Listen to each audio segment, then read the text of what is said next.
প্রিয় শিক্ষার্থীরা, নিশ্চয়ই ভালো আছো তোমরা।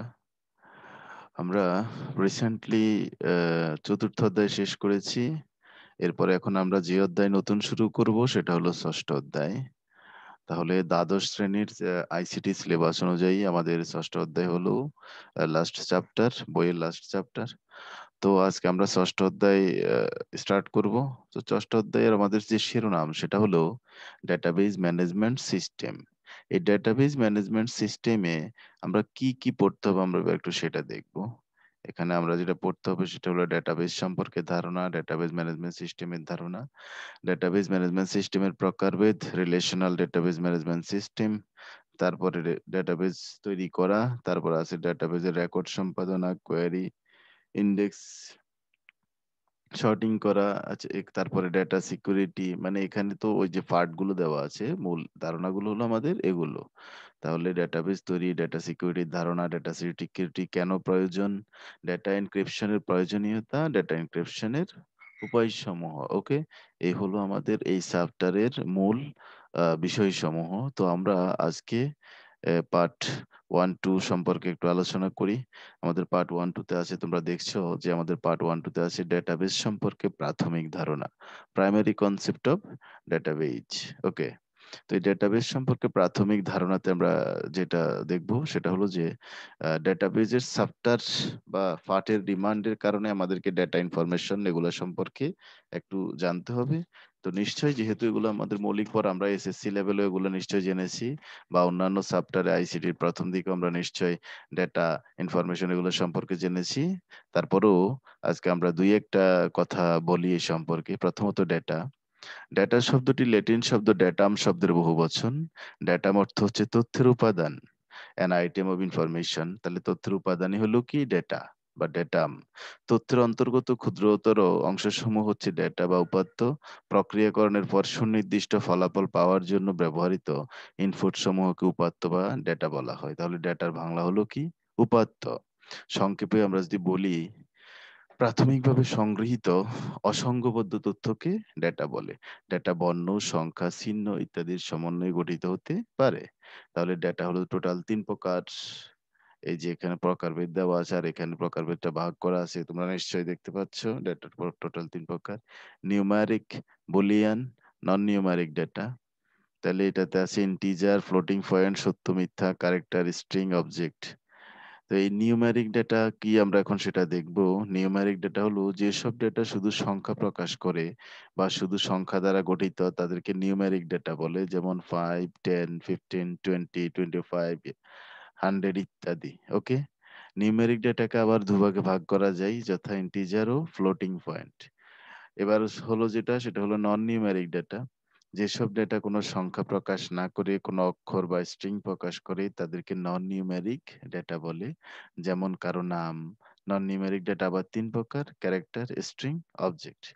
তারপরে যেটা আসছে সেটা হলো বুলিয়ান ডেটা। বুলিয়ান ডেটা হলো যে সকল ডেটার মান শুধুমাত্র দুটি অবস্থায় থাকতে পারে, যেমন হয় সত্য বা মিথ্যা, হয় হ্যাঁ অথবা না, শূন্য অথবা এক ইত্যাদি। সে সকল ডেটাকে বুলিয়ান বা লজিক্যাল ডেটা বলা হয়। ইনফরমেশন বা তথ্য সরবরাহকৃত ডেটা থেকে প্রক্রিয়াকরণের পর নির্দিষ্ট চাহিদার প্রেক্ষিতে সুশৃঙ্খল ও সুসংবদ্ধ যে ফলাফল পাওয়া যায় তাকে বলা হয় ইনফরমেশন বা তথ্য। বিখ্যাত মনীষী মেরিল কেপোপেক তথ্যের একটি খুবই গুরুত্বপূর্ণ সংজ্ঞা প্রদান করেছেন। তিনি বলেছেন যে information is the orderly and useful agreement of facts or data so that they are accurate, timely, complete and concise। অর্থাৎ তাহলে আমরা যেটা বুঝলাম এখানে সেটা হলো কি, উপাত্তের সঠিক বস্তুনিষ্ঠ অর্থবোধক প্রয়োজনীয়ত যে সুশৃঙ্খল সুসজ্জিত বিন্যাস। ওকে, সেটা হলো তথ্য।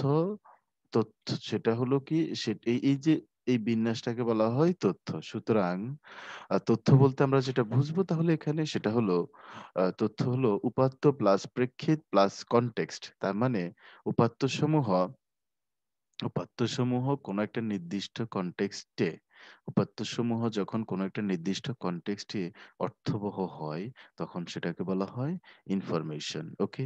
তাহলে এখানে মেরিল-কে ফোপেকের যে সংজ্ঞা সে অনুযায়ী আমরা বলতে পারি যে তথ্য হচ্ছে যথাযথ প্রক্রিয়াকরণের মাধ্যমে উপাত্তকে সঠিকভাবে সুসজ্জিতভাবে অর্থবোধক বস্তুনিষ্ঠভাবে কি করা? ব্যবহার করা বা বিন্যাস করা। এই যে এখানে যদি আমরা এক্সাম্পলটাতে দেখি, এখানে রোল নাম্বারের ঘরে এই সংখ্যাগুলো, নামের ঘরে এই সংখ্যাগুলো, শ্রেণীর ঘরে এই যে এটা, নামের ঘরে নামগুলো, হ্যাঁ? এগুলা যখন আমরা এভাবে না লিখে যেমন 01 এই ব্যাপারটাকে আমরা অন্য কোনো জায়গায় 01 এমনি লিখলাম। তাহলে সেখানে এটা কি কারো রোল নাম্বার বা কারো অন্য কোনো কিছুর জন্য নাম্বার, ওকে? যেকোনো কিছুর জন্য এই নাম্বারটা হইতে পারে, হ্যাঁ? কিন্তু সেখানে এটা যে আমি ৪র্থ শ্রেণীর একজন স্টুডেন্ট তার রোল নাম্বার এটা বুঝাবে না।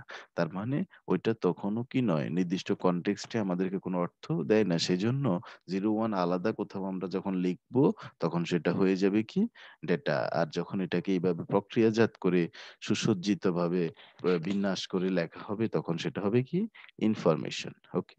এই হলো আমাদের ডেটা এবং ইনফরমেশন সম্পর্কে একেবারে আ প্রাথমিক কথা এই চ্যাপ্টারের জন্য। যদিও আশা করি তোমরা এগুলো আগে থেকে জানো। তাহলে ডেটা ও ইনফরমেশন এর সম্পর্কটা কি?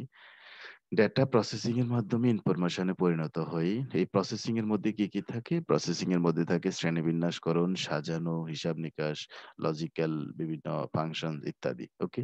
ডেটাকে ইত্যাদির মাধ্যমে প্রসেসিং করে ইনফরমেশন এ রূপান্তরিত করা হয়। এবার আমরা যেটা দেখব সেটা হলো ডেটা ও ইনফরমেশন এর পার্থক্য।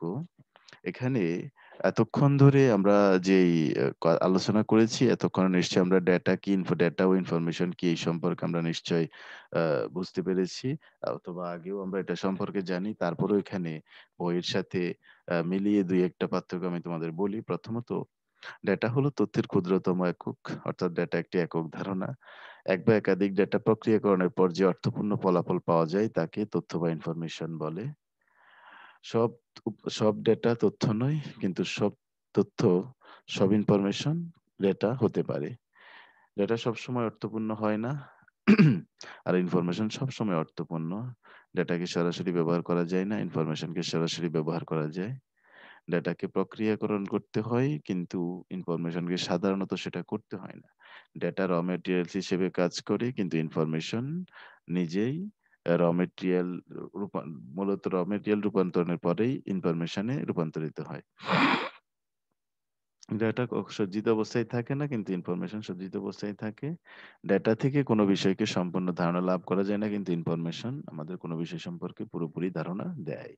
ডেটা ইনপুট স্বরূপ, তথ্য আউটপুট স্বরূপ। তার মানে ডেটা যখন আমরা ইনপুট করব তখন আমাদের আউটপুট যে ফলাফল মিনিং আসবে সেটাই হলো কি? ইনফরমেশন। ওকে?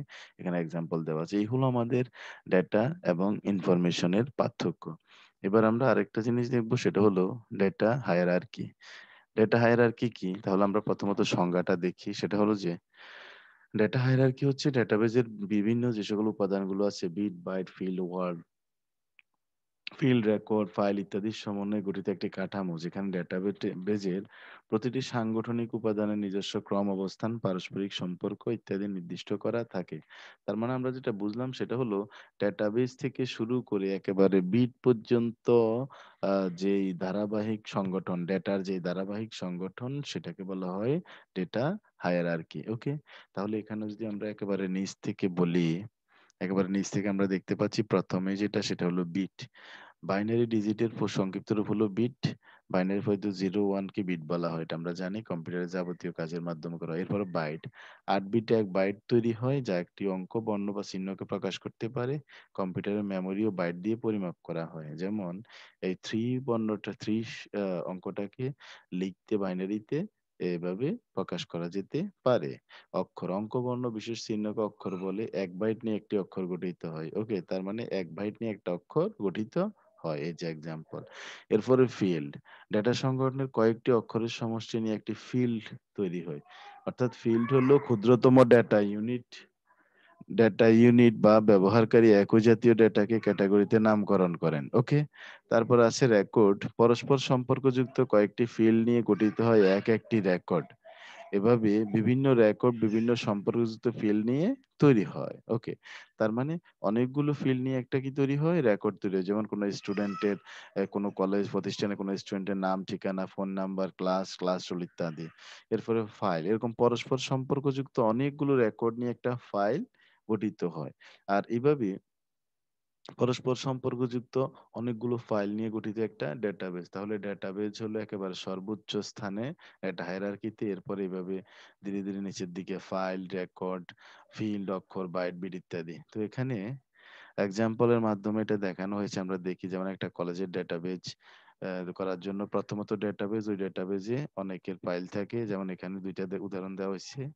Exam report file, personal info file. Exam রিপোর্টে স্টুডেন্ট 1, স্টুডেন্ট 2, স্টুডেন্ট 3 স্টুডেন্টদের ফাইল থাকে। এরপরে স্টুডেন্টের ফাইলের মধ্যে তাদের নাম, রোল নাম্বার, এরপরে অক্ষর, এরপরে অক্ষরগুলো গঠিত হয় কি দিয়ে? বিভিন্ন বিট দিয়ে। ওকে? এই হলো আমাদের ডেটার সংগঠন সম্পর্কে কথা। আমরা নেক্সট ক্লাসে এর পরবর্তী পার্টগুলো নিয়ে আলোচনা করব। তাহলে আজকে আমাদের ক্লাস এ পর্যন্তই। সবাই